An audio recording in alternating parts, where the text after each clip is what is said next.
Well, we expect your own contributions. Let's take a look at how the dailies are reacting and reporting to the top stories. We're joined by Mr. Dayo Akintobi, Public Affairs Analyst, and he's live with us here in our Lagos studio. Good morning, Mr. Akintobi.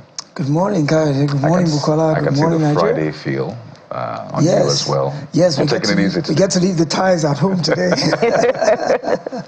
Oh dear, Mr. Akintobi, what a week it has been politically. And let's see if the front pages are also reflecting on some of the big events we saw over the week. A Leadership Friday, in the spirit of Friday, is where we're starting off with. And it speaks to new electoral chief Amupitan's credible election pledge sparks responses. Confirmed by Senate, electoral helmsman states that he will audit IREV and strengthen Commission's autonomy. Yaga Africa, others say time will tell. I should just add, okay, we'll take that. It's a page 4 read, but what do you make of this statement that he will audit the IREV, the infamous IREV? Not just IREV, but even BVAS as well. Yeah. He said he would audit both of them, and I found that interesting because that could open up a can of worms, you know. So I'd say he's courageous and fearless if he wants to shine a light on those two technologies. But he did add a proviso that BVAS and IREV are more for checks and balances and confirmation that they're not actually the decision-making technology, that the Senate, in its wisdom, the law still talks about manual counting and collation. That is extant law as it speaks today, that technology is just as a backup, which was why, of course, during all the litigation, when there was a lot of ruckus about the fact that what was posted on IREV was different from what was counted at the polling unit, and they said IREV is just result viewing, a guideline, it's not the law. And they were able to use that as an out. So for him to say he wants to audit them, I don't think he's particularly looking for any exposés per se. I think he wants to see where the shortcomings were in the deployment of those technologies, because he talked about the importance of technology in terms of the electoral process. So what I think he's looking to do is, how do we now actually make these the methodology by which we vote, we count, we collate, and we announce, as opposed to them just being guidelines or just being backups or check and balance. How can we now incorporate them into the process as the main methodology? So I listened to him yesterday, and of course, a lot of Nigerians are saying, well, talk is cheap, show us. I mean, we've had a history of professors from Maurice Iwu, Jega, Mahmoud Yakubu. I don't know what the fascination is with academia in terms of the electoral process, but that seems to be the trend, is that let's pick a professor.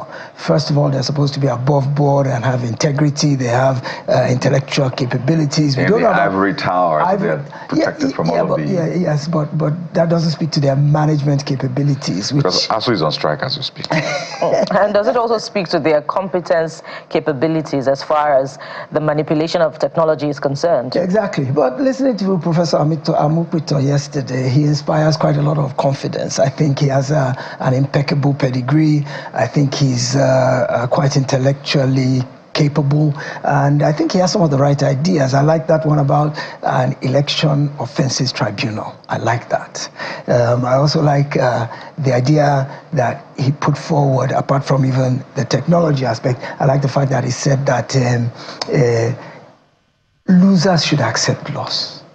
All this idea of litigation. And of course, you know that the National Assembly is also considering an electoral amendment to the Electoral Act. In terms of timeline, right? Absolutely, that will see to it that all petitions are concluded before the day of swearing in. If we can do that, that would be wonderful. So this new guy believes that if you lose, accept loss honorably and let the process move on. Let's not stop it with all of this litigation stuff. So I think he has the right idea, but talk is cheap. And he has a good test coming up. Anambra is 2-3 months away. So almost immediately, he has to get on a horse and start working from today, the very first day. He has to begin to revamp and reorganize that institution for credibility, transparency, integrity, and restoring Nigerians' trust. We've lost a lot of trust in the electoral process. There's no election out of the last several that has not left people with a bitter taste in their mouth, believing that we didn't get the results as they should have been announced. I mean, you can remember the Orubebe moment in 2015. We had a Dino Melaye moment. In 2023, right? So we don't want to see those kind of things. We want elections that are seamless, that are above board, that are transparent, that people have confidence in.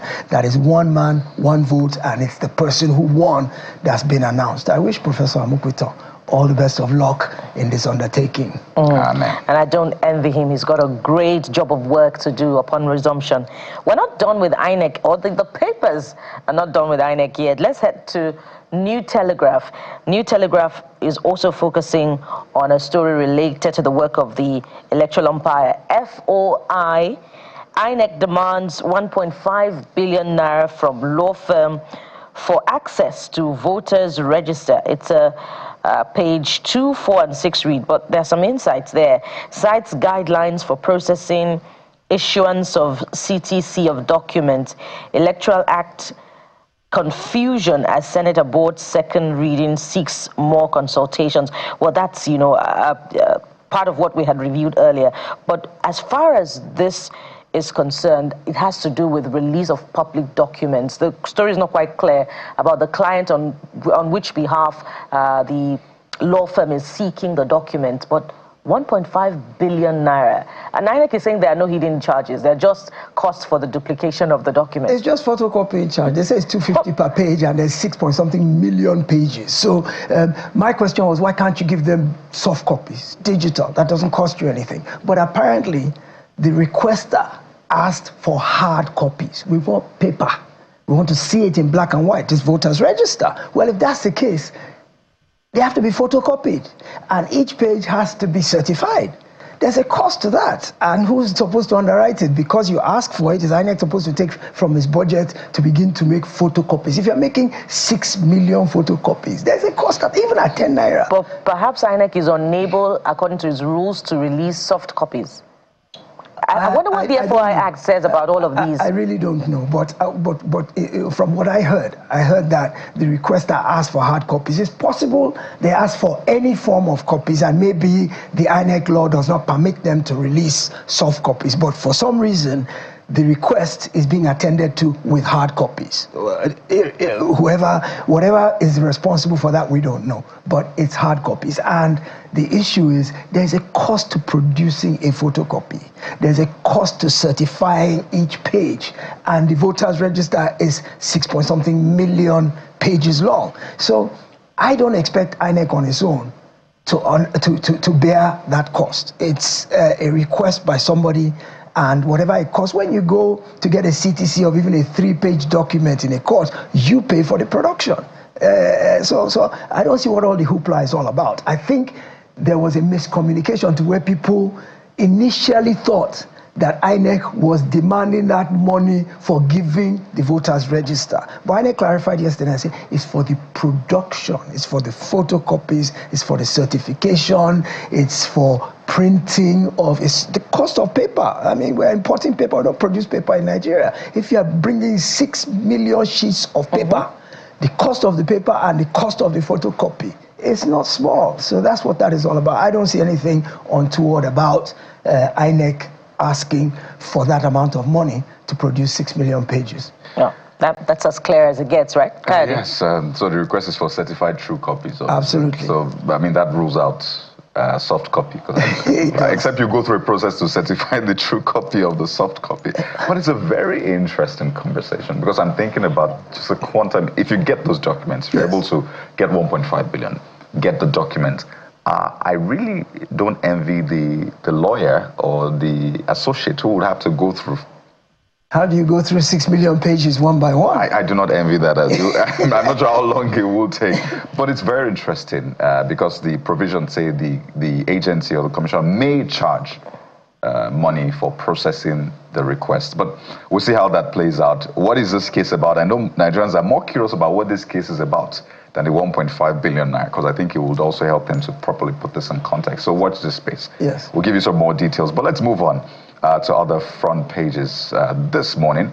All of them, I must say, have the INEC chairman. So let's just take all of them in one fell swoop. Vanguard also speaks to the new INEC chairman, saying that in his time, that's on the front page of the Vanguard newspaper, in my time, losers will congratulate winners. I don't know if it's a prophecy, but it really sounds like one. And I just imagine Nigerians saying, amen. There are more riders, get Senate confirmation, all of that we've talked about. But, you know, I was looking at the trajectory of the background, or the trajectory of INEC chairmen and their background. So Professor Morrissey, pharmacy, we had Tahiru Jega, Zachary, the female who acted. She was also pharmacy. Tahiru Jega, political science. Mahmoud Yakubu, international relations. So this is, I think, the first time we're having a lawyer.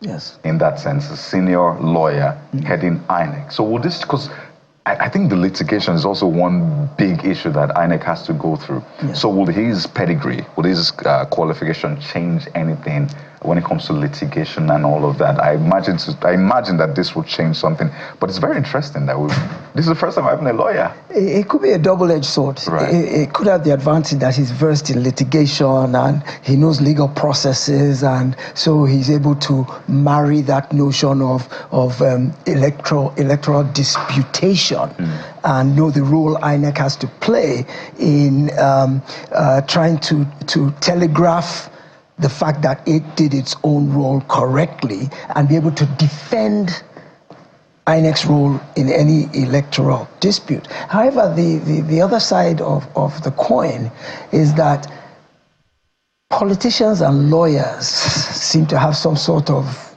a relationship that is a bit murky. Yeah. And I find it a bit troubling that a lawyer would be at the head of an electoral commission, especially when the president is the one who is nominating that chairman person. I don't think anybody anywhere in Nigeria was surprised that he got confirmed, irrespective of his pedigree. I think everybody was expecting that to happen because the Senate has a reputation. So there's some concern about the act, how independent can he truly be, being a lawyer, being an appointee of the president. He said all that the INEC does need to be independent, but what is the reality? I think that politicians and lawyers they're in bed together, because generally there's hardly any politician in Nigeria who hasn't had to defend his mandate at one point or another. So they have interlocking relationships with various lawyers. And this came up in the hearing yesterday, when he was asked pointedly, were you a member, are you partisan? Have you been a member of any party? Were you a member of the president's legal team that defended his victory? Somebody even asked if he had any relationship with Peter Obi as well. And he denied all these, which is all well and good. And we believe him. We've taken his averment at face value that he's not political. But the fact that he is a lawyer means that there is an overlap between legal practice in Nigeria and the political sector. They're not mutually exclusive whatsoever. So even if he is above board now, what happens when political pressure starts to mount? What happens when elections start to take place? What happens when the recs are recommending some of their own people for positions? What happens to appointment of vendors for election materials? It's like Kayode said, he doesn't envy this task that this person has undertaken, and we wish him all the best. Indeed, he has our best wishes. Absolutely. And Nigerians are waiting to see if indeed they can begin to trust the Electoral Commission, particularly under his watch. Yes. But let's head over to The Guardian, and The Guardian has an interesting front page this morning, Mr. Akitobi. It takes a look at our political culture and, how substance is missing. Just look at the illustration there. But before we go to the illustration, let's look at the headline. More music, less manifesto. How praise singers override party party agenda scorecards at rallies. And you see some language that has formed part of our political parlance, on the illustration. On your mandate, we shall stand. That's as old as when the current president was governor of Lagos State, right? Yes. Weary, laughing, woe, weary. Mr. Akitobi, you're going to help Nigerians with the translation because my translation to English is not so good. Okay. You do for me, I do for you. Nyendeba, nyendeba. Of course, you know who the author of that is, as far as politicking is concerned. As they pain them, it is sweet us. So, where is the capitalist ideas, the socialist ideas? Where are the ideologies that need to be deployed as far as tackling the economic challenges that we have?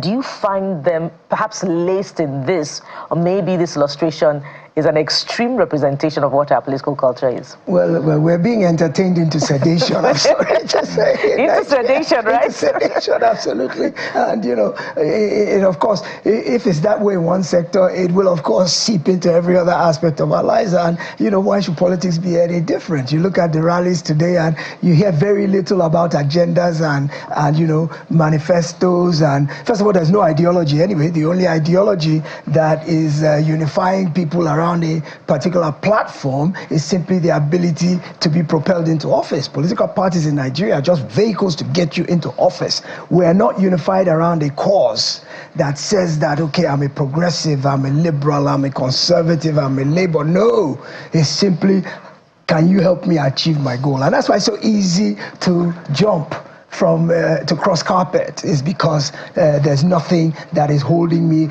anywhere beyond its ability to get me elected. So you look at the political culture and you think that service to the people has been subsumed under the notion of pizzazz and showbiz. Politics has become showbiz in Nigeria, to where the more we can show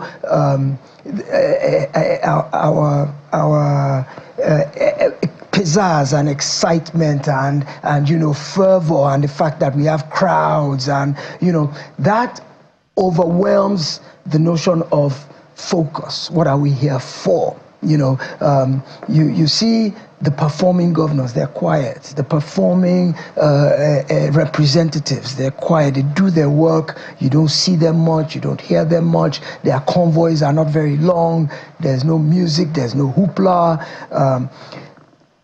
Take, for example, this notion of trotting out everybody in Ashwebi uniform to commission a road. And you see that playing out all over the place. Look at the idea of the president is traveling or coming back, and you see all of the commissioners, the ministers, all of them leave their jobs and come and line up to wave to a departing plane. And it just goes to show you that the notion of governance, politics, service to the people has become so diluted.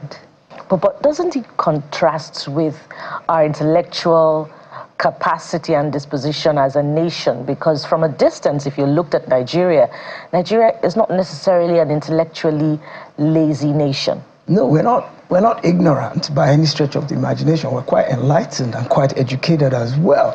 But I think this notion that politics is an avenue to riches, and the lavish lifestyle of those who lead us, and the way they flaunt riches and wealth, and the way we ourselves put pressure on them. The moment somebody is in office, I've got school fees to pay, my mother's sick in the hospital, can you help me? I'm about to be evicted, I need help with my rent, I want to bury my in-law. We put pressure on them and compel them to begin to provide or sort out our needs. So everybody is feeding from the trough.